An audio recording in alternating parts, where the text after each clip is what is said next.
sinasabi mo, Yusek, sinasabi restitution? Opo, kasama po. Sinasabi dyan?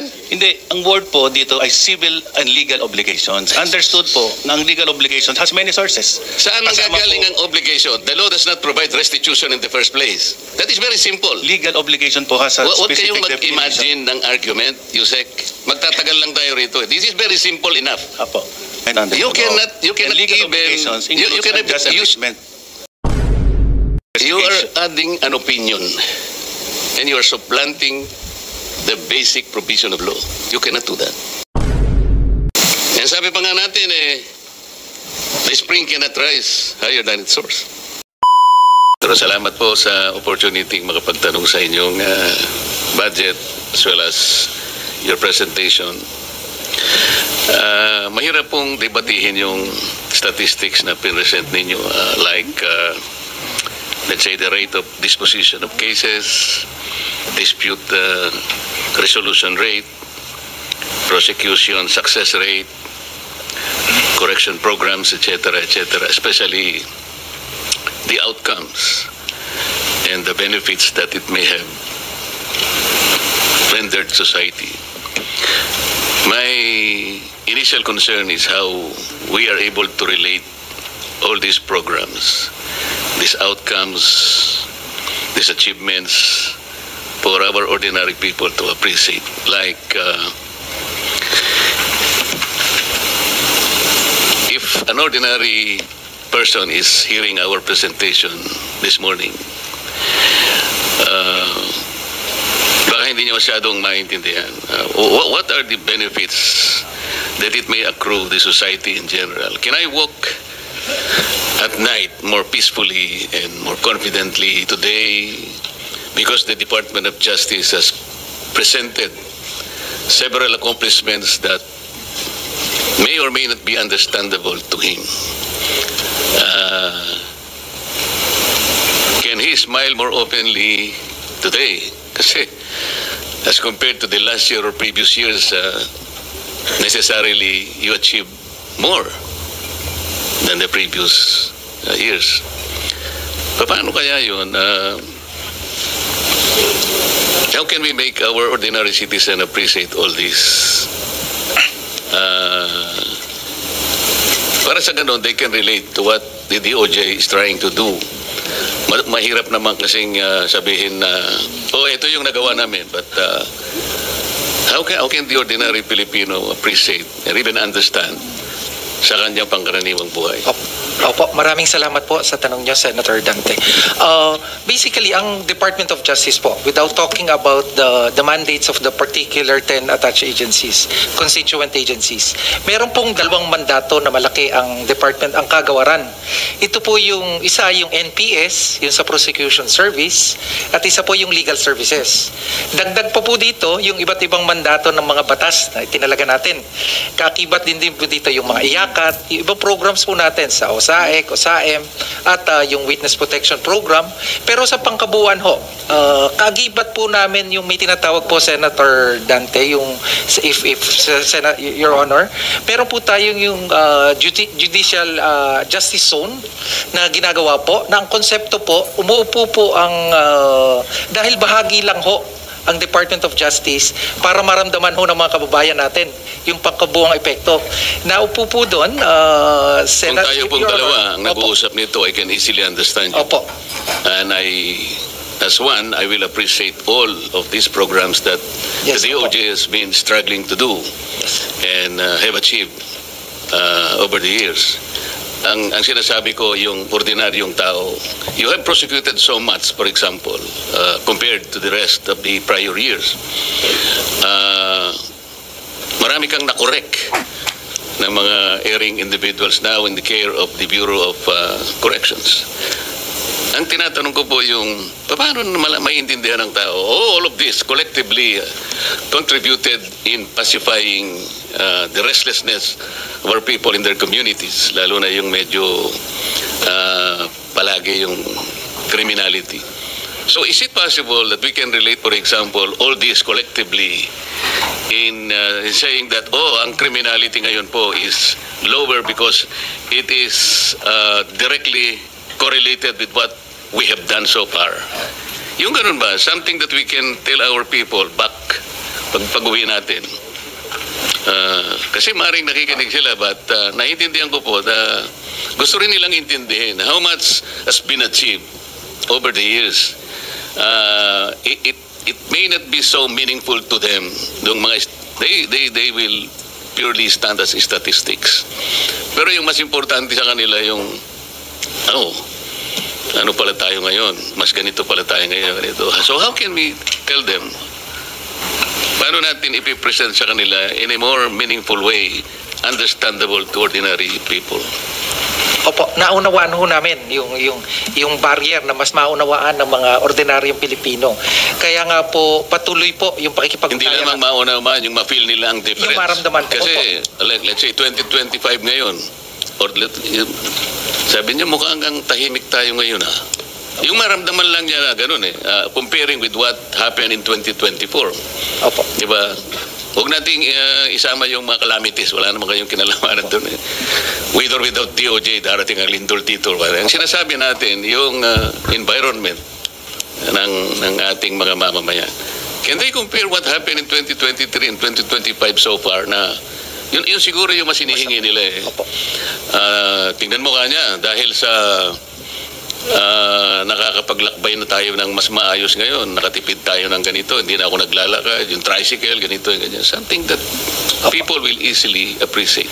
With your permission, Undersecretary Jesse Andres will respond. Magandang umaga po, Mr. Chairman, Senator Gatchalian, Senator Marcoleta. Sa ordinaryo pong mamamayan, ang sa tingin po naming mahalagang pagbabago o reforma na nararamdaman nila ay patungkol po sa karapatang pantao at po sa tinatawag nating court congestion at saka jail congestion. Ang isa pong napaka-significant na reforma natin, yung binago po natin, yung antas po ng ebidensya bago po maisakdal sa kasong kriminal ang isang mamamayan.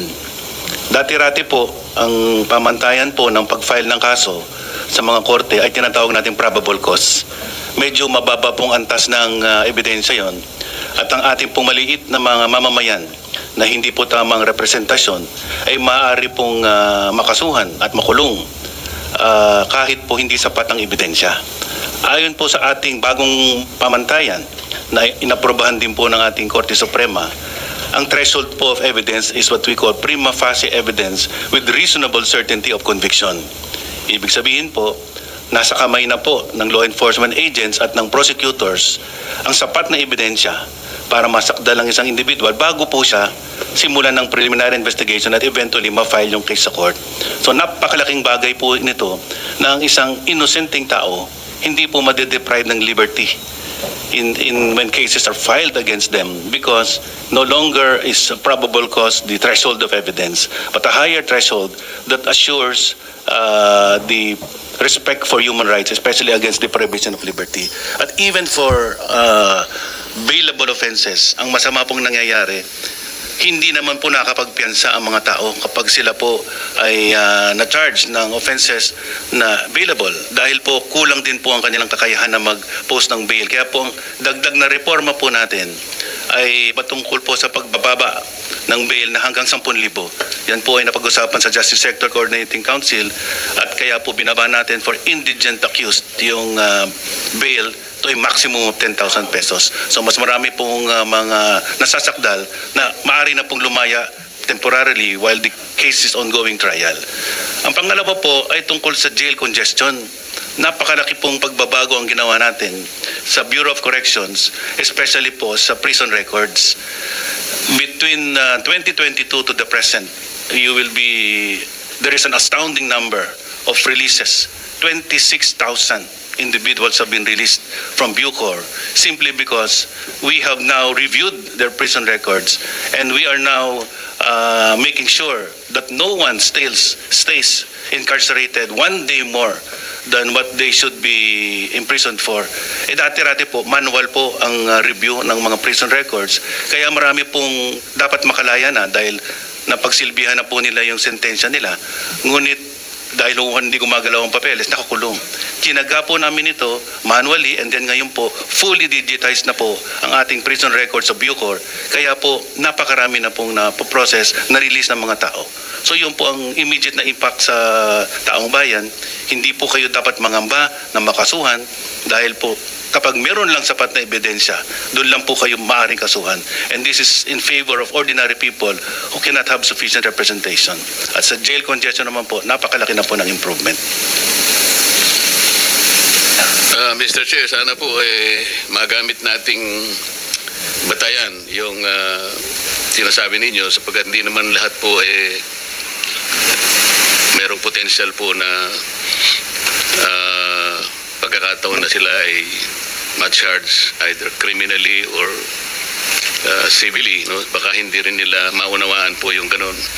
As a matter of fact, 3 weeks ago, meron pong pumunta sa akin, nagpapatulong kung anong kanyang gagawin sapagkat ang gusto niyang kasuhan ay talaga pong influential member ng ating society. As a matter of fact, siya po ay official ng ating judicial system. So, nagtangka po siya na mag-file ng charge. Alam po ba niyo kung ano sinabi ng piskal? Sa may parting Laguna po ito Alam mo ba bata kung sino yung gusto mong idemanda? Wala kang kalaban-laban dito. So, under the standard, yung success rate mo sa prosecution, wala, 0 ka dito So, umuwi yung tao, hindi lamang malungkot, kundi frustrated siya. So, ito pong mga ganito yung lumilitaw. Maring tama rin po kayo na mayroong nangyayari na mga bagay na kinatutuwa ng ilan. Pero meron din pong downside kasi. Ang sinasabi natin, wag na yung masyadong highly technical na pag-uusap.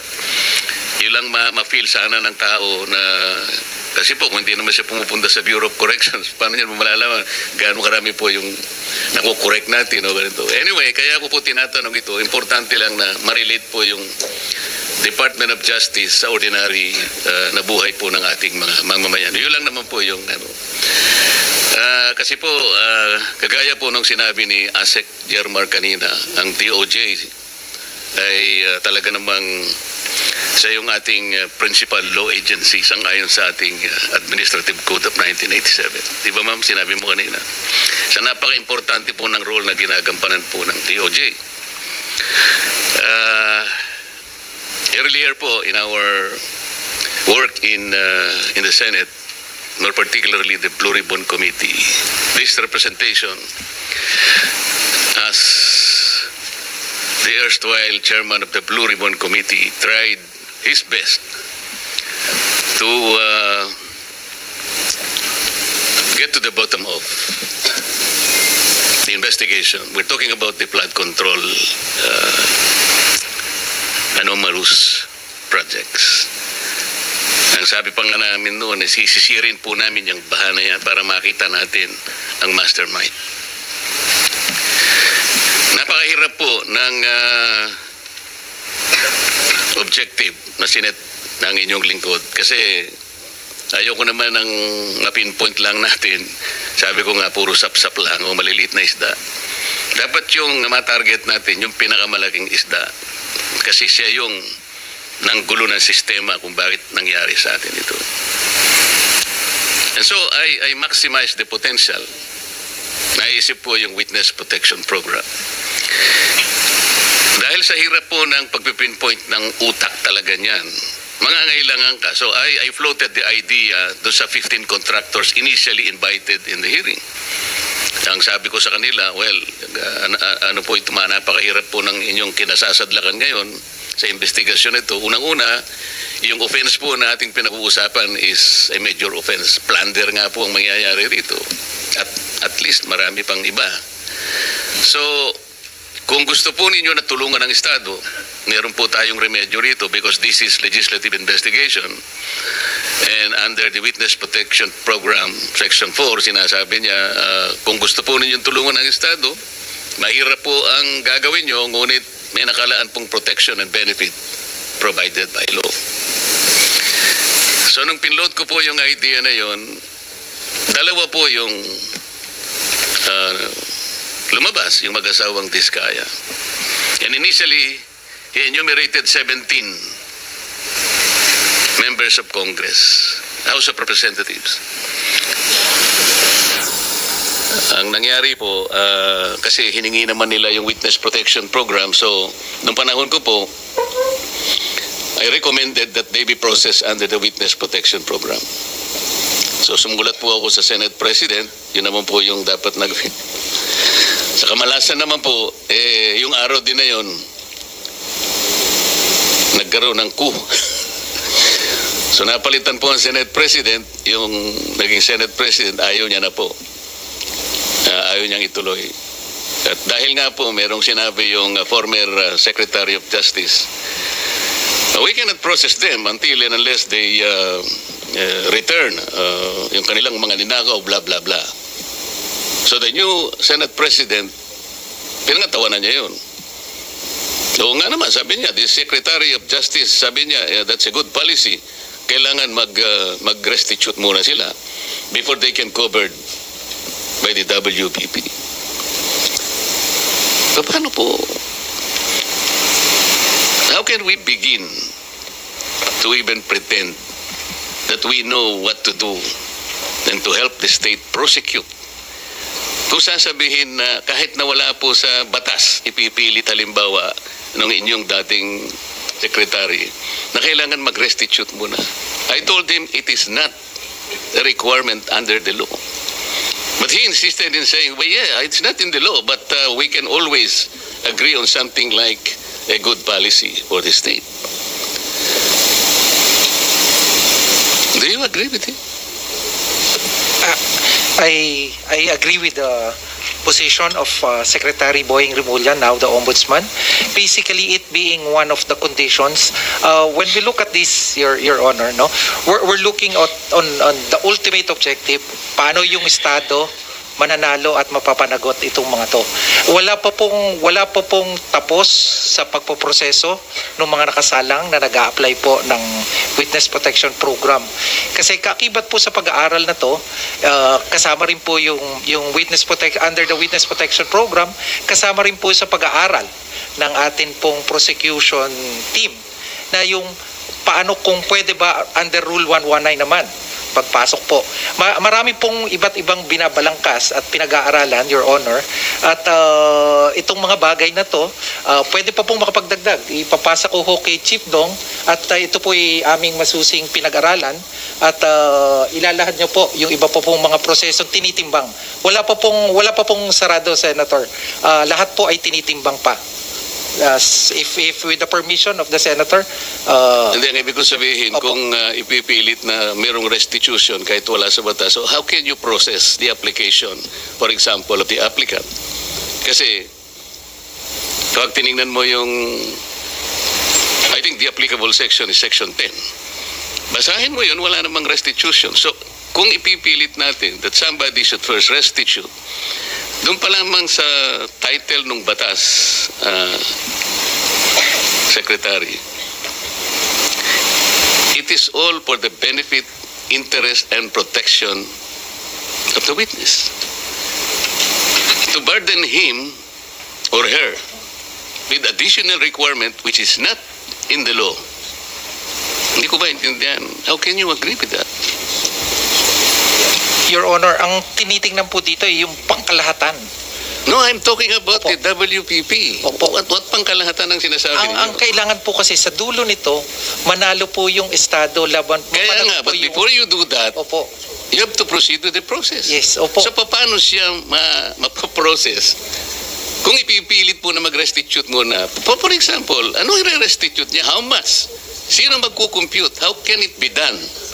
Sino magsasabi na ganito ang dapat niyang i-restitute? Meron na bang Meron na bang pronouncement? We are in the process of asking their help to identify yung mastermind. Opo. It cannot be done easily. Kaya nga natin ginamit ang batas na to help the state. Ngayon, kung kayo po pala ay mag-prescribe ng isa pang requirement which is not in the law, I cannot believe this. Ito yung dilemma namin eh. Kaya nung pinipilit niya, and ako po nagtataka kung bakit kayo rin nag-agree kayo. So ano po talaga kayo po yung ang DOJ is the principal law agency. If the principal law agency of this government will not even understand the basic requirements of the law para lamang magkaroon ng nag-a-apply pa lang yung tao po eh. Imagine, hindi man natin masasabi kung ultimately magko-qualify siya eh. Or even if he qualifies as a state witness, kung hindi niya naman magagampanan ang tungkulin niya under the program, pwede mo rin siyang alisin eh.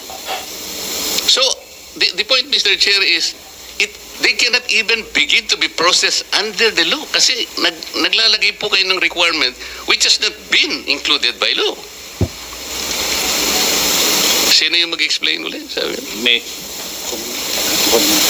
I be educated on that? Yes, Mr. Chairman.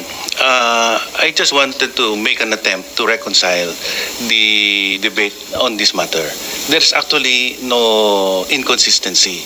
First, it is correct that under Section 10, the law provides for the qualifications for a person to be qualified as a state witness. Nandun po yung materiality at absolute necessity ng testimony ng tao at corroborated po to on its material points by other witnesses and that he is not the most guilty. Okay. Now, under Section 5, which refers to the memorandum of agreement that has to be executed between the DOJ and the potential state witness, nakalagay din po dyan yung necessary matters that should bind the agreement dito po sa Witness Protection Program.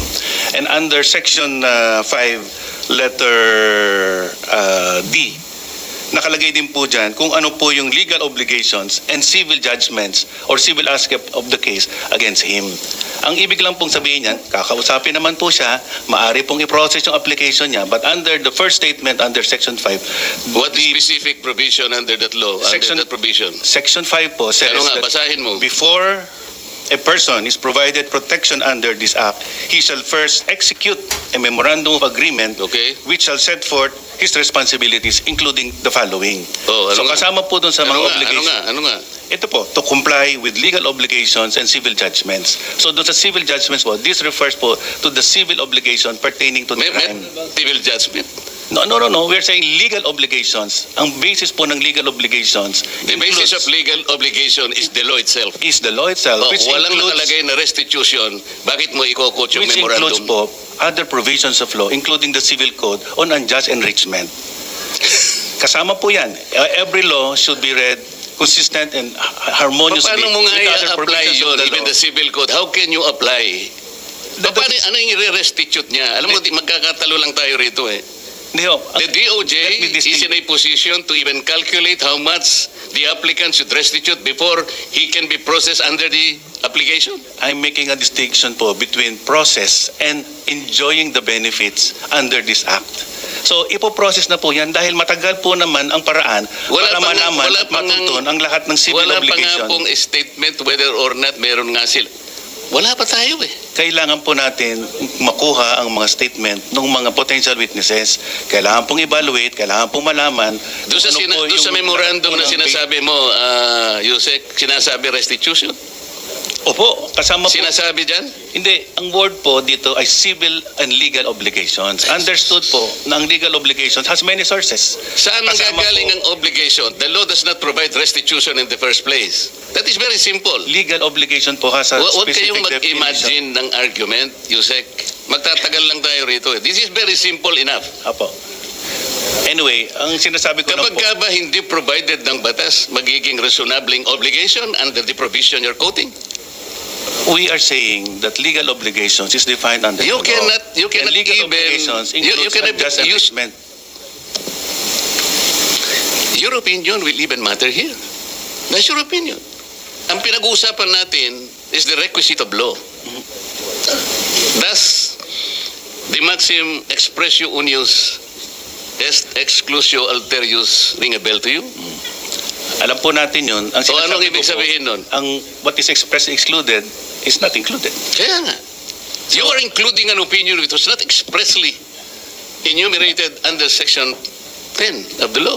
We submit, Your Honor, that a witness can be processed under this program, but he cannot receive any of the benefits as stated in Section 5 unless the matter referring to legal obligations is reduced into writing in a memorandum.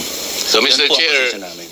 the opinion of the USEC is trying to supplant the very clear and categorical provision of law. We submit, Your Honor, we're just reading the text of Section 5.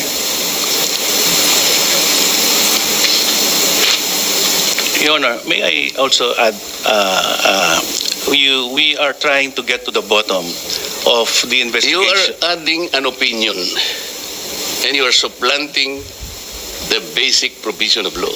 You cannot do that.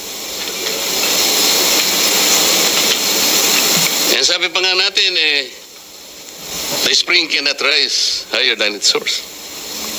Tama? Opo. Paano?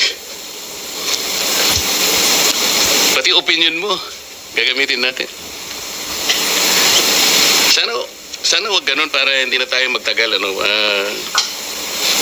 Paano nyo mapoprocess ngayon ito, Sec, Vida?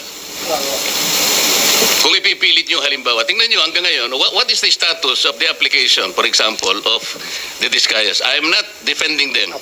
Kaya ko lang po pinipilit ito because kagaya ng sinabi ko, gusto nating ma-identify yung mastermind. Kung ayaw ninyong i-identify yung mastermind, that's a different matter altogether. So, kahit na wag nyo na siyang i-process, okay lang. Pero kung gusto nyo malilit na isda lang, kaya ayaw niyang i-process, nasa sa inyo yun. Nasa sa inyo yun. Kasi dito sa inyong presentation,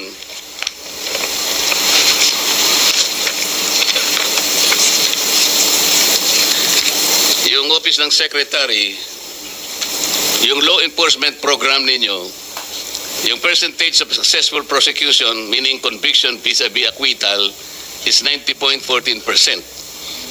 Pero yung percentage of successful prosecution in cases with witnesses covered by the program, it's 95.3%.